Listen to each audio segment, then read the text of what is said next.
A reading from the life of Jesus as told by Luke.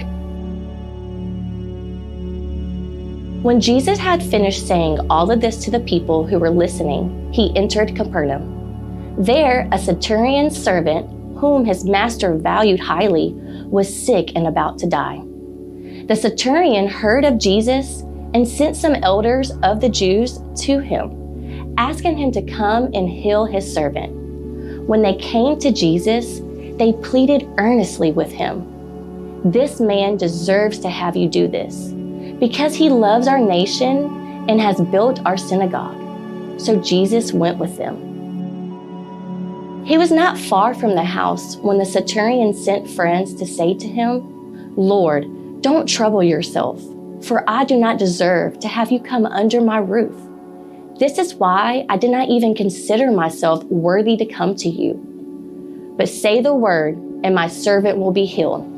For I myself am a man under authority, with soldiers under me. I tell this one, go, and he goes. I tell that one, come, and he comes. I say to my servant, do this, and he does it." When Jesus heard this, he was amazed at him. And turning to the crowd following him, he said, "I tell you, I have not found such great faith, even in Israel." Then the men who had been sent returned to the house and found the servant well.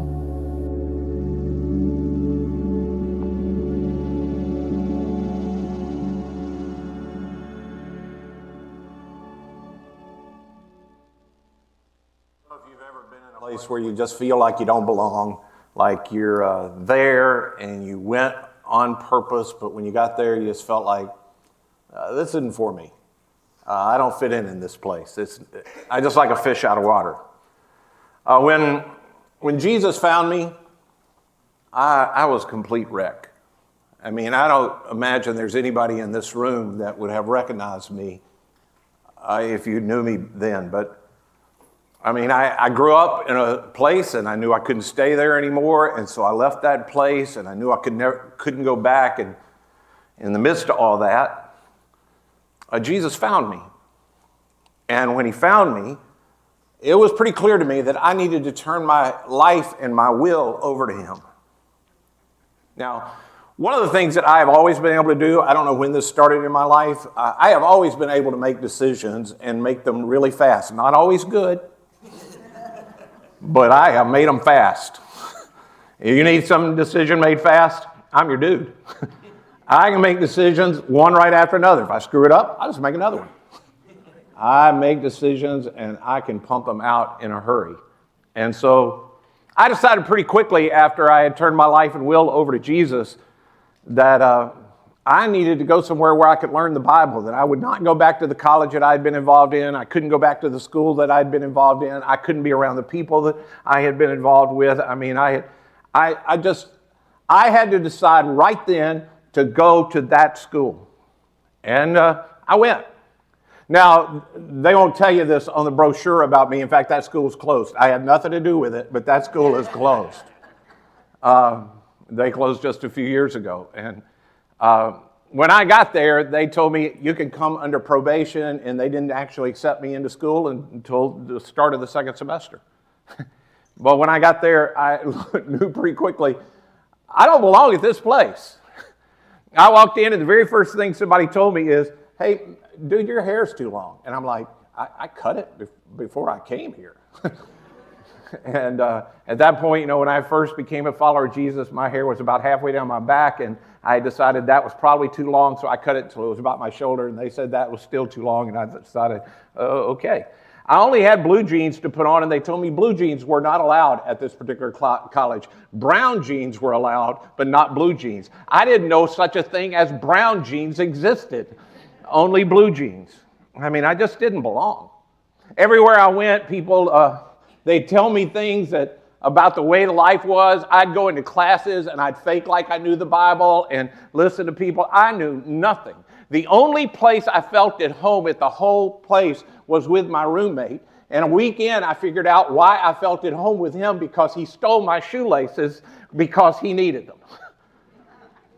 And then a month later, I figured out why I really felt comfortable with him, because he got arrested for robbing a gas station and kicked out of school. And it didn't take me too long to discover that what I really needed for that first semester was I spent a long time in that room by myself with Jesus, and he was there. Just me and Jesus in that room. And I figured out that he was with me. Now, you may be here today, and it's your first time in church, or it's your first time in church in a long time, and you came here on purpose. I believe that fully. And God brought you here for a reason, and you feel like you just don't belong. In fact, you felt uncomfortable the whole time singing. I get it. I just want you to know it's okay. And what I'm hoping is, I hope you'll keep coming long enough that you'll just figure it out. And eventually you'll figure out that you're here and God's here, and God actually will talk to you even in the midst of your discomfort. I mean, this place is full of people who are right where you are the first time they walked into this place. And we don't forget what it feels like. We try our best to make you feel comfortable. So we're going to try to explain everything to you. We're going to try to help you through. The truth is that when you begin to follow Jesus, almost everybody doesn't know what it's like. We fake like we do, but we don't always know what it's like to follow him. It might surprise you to know that Jesus, the best person who ever lived, was most comfortable, it appears, with people who were not the best people. That Jesus surrounded himself again and again and again with people that other people had rejected. And the religious people had problems with him, but the prostitutes and the tax collectors and people and the foreigners and women and children who no one else paid attention to, they loved Jesus. They loved being around Jesus, and he loved being with them. I mean, he just loved them.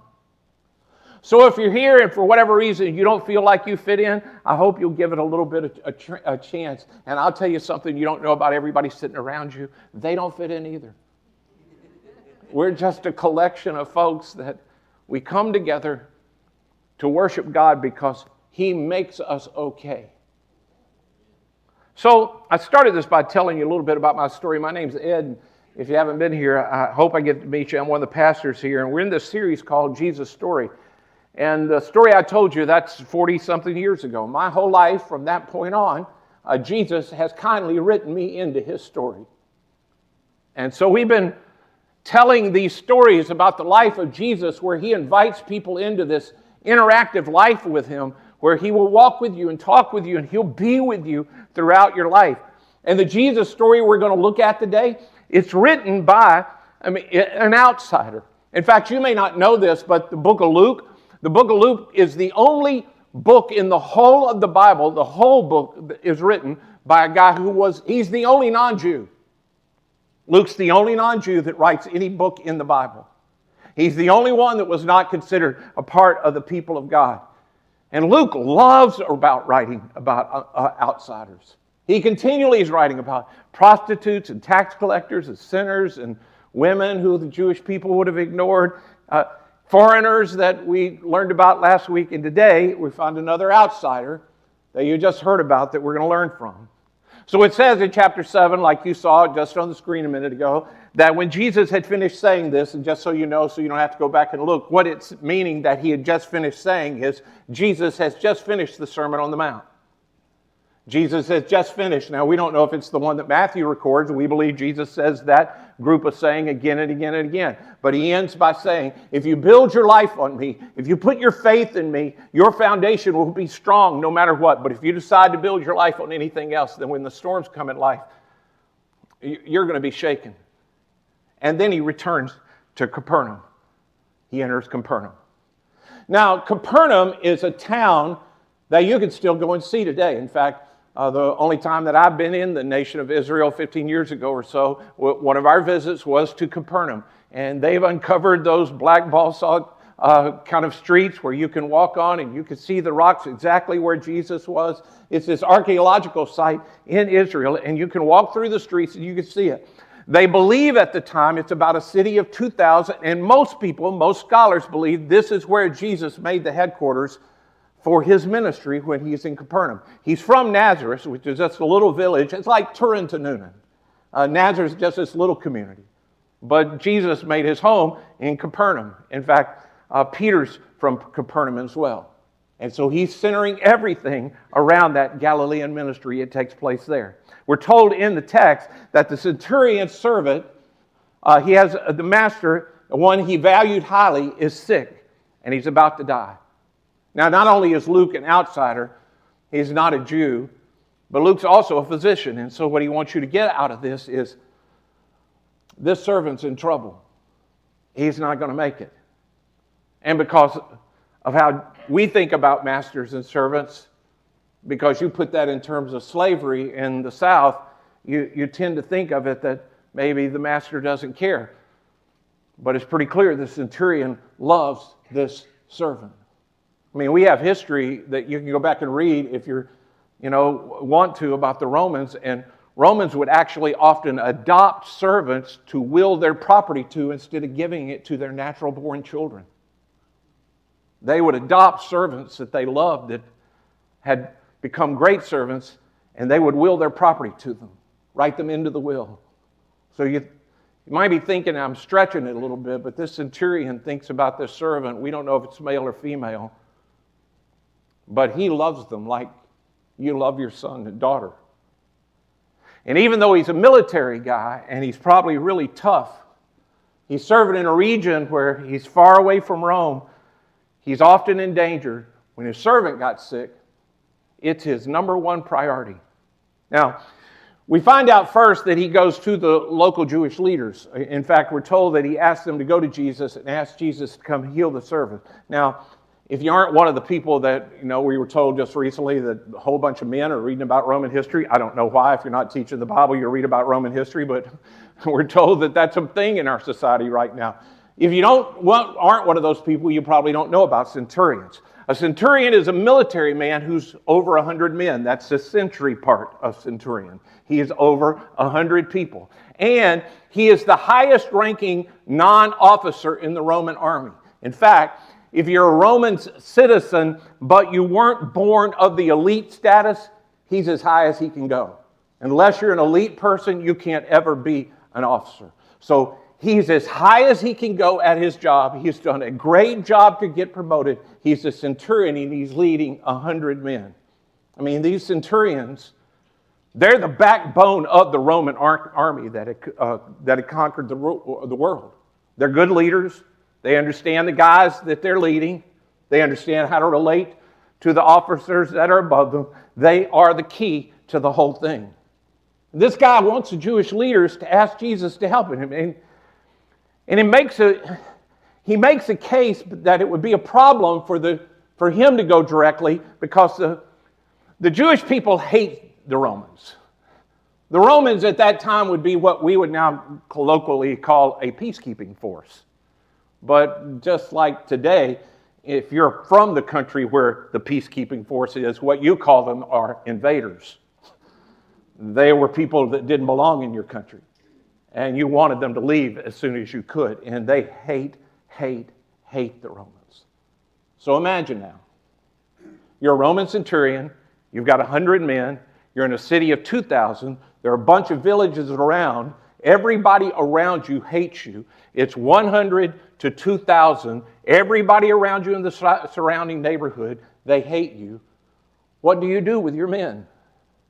What do you do in that kind of situation to keep peace? What do you do if you're really, really smart? Well, we're told what he did in verse 4.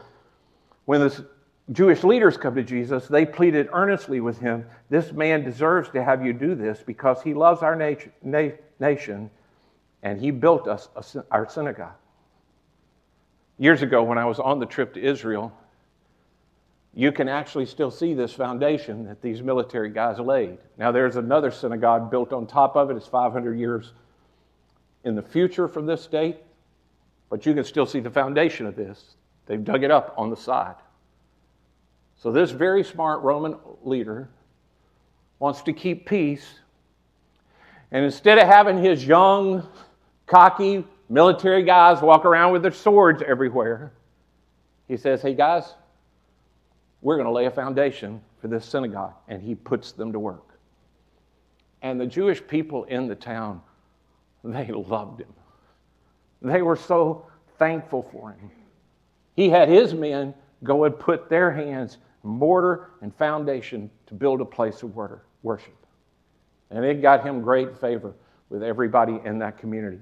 So they come to Jesus and they say, Jesus, please come, help this guy. So Jesus goes with them. Jesus was not far from the house when the centurion sent friends to say to him, Lord, don't trouble yourself, for I do not deserve to have you come under my roof. That's why I didn't even consider myself worthy to come to you. But say the word, and my servant will be healed. Just say the word. This is what faith in Jesus looks like. This is the kind of trust that he is looking for. It's quite a contrast to what has become the common way to talk about it in our generation. Faith is not a power unto itself. It's for sure not the way you make the God of the universe do your bidding. Faith, as described in the Bible, is the way human beings interact with God. It is the way we live the interactive life. It's the way I open myself up to doing the will of God. It's the way we allow God to bring us into the great story that he is telling in the world. We trust in him. We put our faith in him and his will and his way. We ask and we trust that if he will just say the word, impossible things become possible, and our lives are transformed. This centurion is a commander of men. He knows what can happen when you have actual authority and you give a command. He is saying that Jesus can command sickness or the spiritual forces behind the sickness to leave so that his servant can be healed. Where in the world would a Roman centurion get this idea that Jesus could just speak health into existence? Maybe from another man from Capernaum who had an interaction with Jesus before the centurion ever met Jesus. He was a businessman who traveled to a place called Cana, about 13 miles up in the hills. Cana is a place where Jesus did his first miracle, turning water to wine. About a year after the event, this man from Capernaum had come to Cana because he heard Jesus was there, and this man's son was sick. Jesus' disciple John remembers that this man went to Jesus and begged him to come and heal his son who was close to death. And how does Jesus respond? Well, he kind of gets salty with the guy and says, "Unless you people see signs and wonders," Jesus told him, "you will never believe." In other words, what makes you think I need to come to your house? Don't you have enough faith to believe that even if I am 13 miles away, I can speak the word and he will be healed?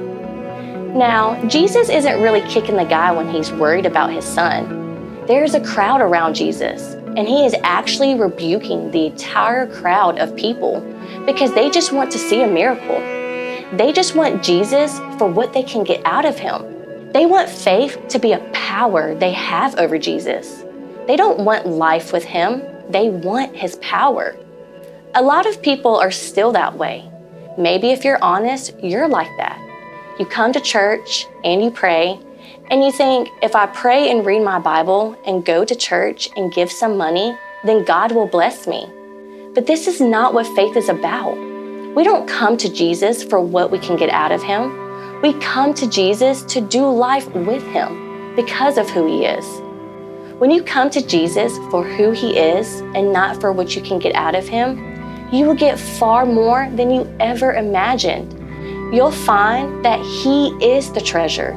He is the ultimate blessing. What if Jesus is more than you can imagine? What if today you come to church and you want something from Jesus, but maybe you have some expectations of him? What if he's more than you imagine? What if he's greater than just what you want out of him? That's what this rich man found out. Jesus said to him, "Go, your son is healed." So the next day, he's on the way home and his servants meet him on the road. They said, "Hey, good news! Your son has been healed." And he realized that it was the exact time that Jesus said the word. And we're told, so he and his whole household believed. And I bet the word spread throughout his hometown of Capernaum about this Jesus who could heal people at a word. I bet he told everyone who would listen. And now Jesus is in Capernaum, and there's a centurion in that town in a similar situation. But this time, the person asking for the miracle knows who he's dealing with.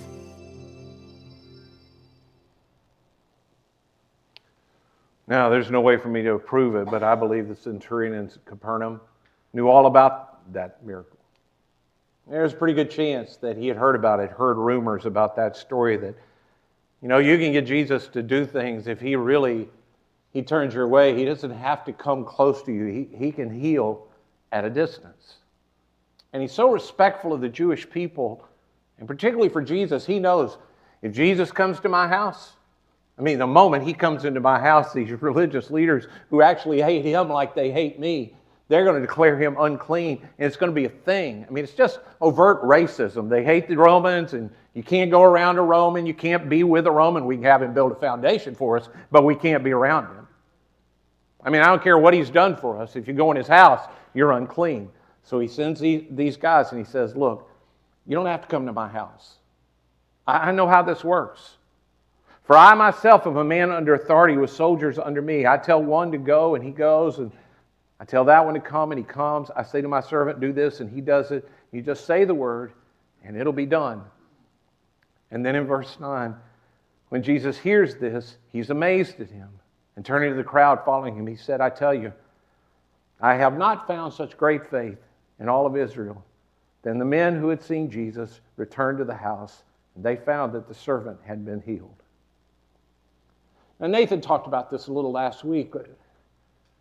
What would it be like for you to amaze Jesus? Imagine you're a really good swimmer and you say to Jesus, hey, Jesus, I'm a really good swimmer. And you dive in and you start swimming. And when you come up, he goes, that is really good, as he jogs on top of the water. Doesn't amaze Jesus. Or you're like this unbelievable singer and you sing and Jesus goes, that was beautiful. And then you notice that every word he says is underscored by this angel choir. You honestly think Jesus is in heaven going, shh, it's talking. It's really good. And not a chance. Jesus isn't amazed by what we do for him. He isn't amazed by what we do in his name. When we use our gifts in the name of Jesus, why would he be amazed by them? They are his gifts that he gave to us. He already knows the gifts that we have. He is not amazed when we serve them. What amazes him is when we trust him. What amazes him is when we put our faith in him and we do what he says he wants us to do. Again, some of you are here and you haven't been around very long. Others of you, frankly, you've been here for a while. In fact, it's not the first time you've heard this story. And you're like, but, the truth is when you come, you still feel like you don't fully fit in. You're out of place somehow, that you come, but it's not really your place. And you look at people and something in you says, I just don't belong here. And it could be for a whole bunch of reasons why you don't feel like you belong. Maybe you don't go to church or you don't understand it all and you think everybody else does. And I'll just say to you again, everybody in here is Humpty Dumpty. We blew our lives up and we could not put them back together on our own. And all the King's horses, all the positive outlook, all the self-help books. If self-help could have helped us, we would have helped ourselves long ago. We needed Jesus to put us back together. We couldn't get it done without Jesus. But what we found was when you trust in King Jesus, he will walk with you. He will help you. And even when you stumble and fall, And even when you fail and disappoint yourself, Jesus is for you. You do not disappoint him. You do not make him look away from you. He will help you every time you're willing to put your life back together. That's what he's been specializing in doing for 2,000 years. And you hear this guy as he amazes Jesus, and the only thing he really does, there are only 3 times that anybody amazes Jesus in the whole time in the Bible. One of them Nathan talked about last week, which is a woman that just sort of plays back and forth with Jesus when Jesus tries to say, well, it's not for you. And she says, well, even the crumbs would be good enough for me. And then there's this guy. And then there's a whole group of people who were called the people of God like some of us are. And Jesus was amazed by their lack of trust. So you can amaze Jesus by trusting him, or you can amaze him by continuing to not trust him. With everything he's done, with everything he does, he offers you the chance to do life with him. But faith is not something that gives you some power over God. Faith is believing that God is who he says he is and will do everything he said he will do. And who is Jesus? He's God in the flesh. He is actively holding everything together. In your life, which you feel like often is coming apart, Jesus right now is willing to help you walk in your life and hold it together. He will communicate with you. And more than that, he will put you into community with a family. He will bring you into a place where all of us together learn from Jesus how to do life together. Where you can find other people that will help you and support you and love you and walk along beside you, where you can serve with others, where you can love and be loved and serve and be served, celebrate with others and be celebrated. And maybe you don't know, but the reason you often feel like you're on the outside looking in is because you are looking for a community, not for some experience in your current life. You are looking for people with Jesus at the center, where he teaches us what it looks like to love him and to love each other. It's not about you and your story. It's about Jesus writing you into the only story that has been told in this world and the only story that will last. And that's his great story. So today, you have another opportunity. Nothing I say here today amazes Jesus, but you could amaze him.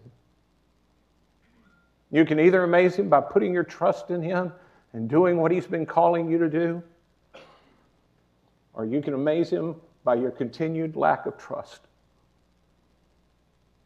Your continued deciding you'll figure it out on your own. And I hope today you decide, today's my day. Jesus, you just say the word. And I know it'll be done in my life. So one of the reasons we invite you every week to come and join us in this community of following Jesus together. You come and you help us create a community of people where we learn from Jesus how to love everyone always, that we trust him to lead us to become the person he needs me to be in the community that he wants me to be a part of, where we are open to his word and we follow him at every turn. So maybe for you that's going to the next step, or maybe there's something that God has been calling you to do, and every week you sort of act like you might do it and then you don't. And today might be your day. And Jesus would be amazed. But we're going to give you a chance to prayerfully reflect on that. And Molly's going to come and lead us in that moment. Hey there. Thanks for stopping by to check out this message. If you've been feeling the call to take your next step in following Jesus, we're here to support you every step of the way. Feel free to reach out to us at community-christian.net or connect with us on any of our social media platforms. And hey, I'm super excited to share that we've got 2 amazing podcasts you might really enjoy. First up, there's 3 Peas in a Pod, where 3 of our speakers dive deep into questions about the Bible and life. Then there's Not Great Parents, which is just perfect for us parents navigating the ups and downs of parenthood. Both of these podcasts release fresh episodes every week, so make sure to tune in and give them a listen.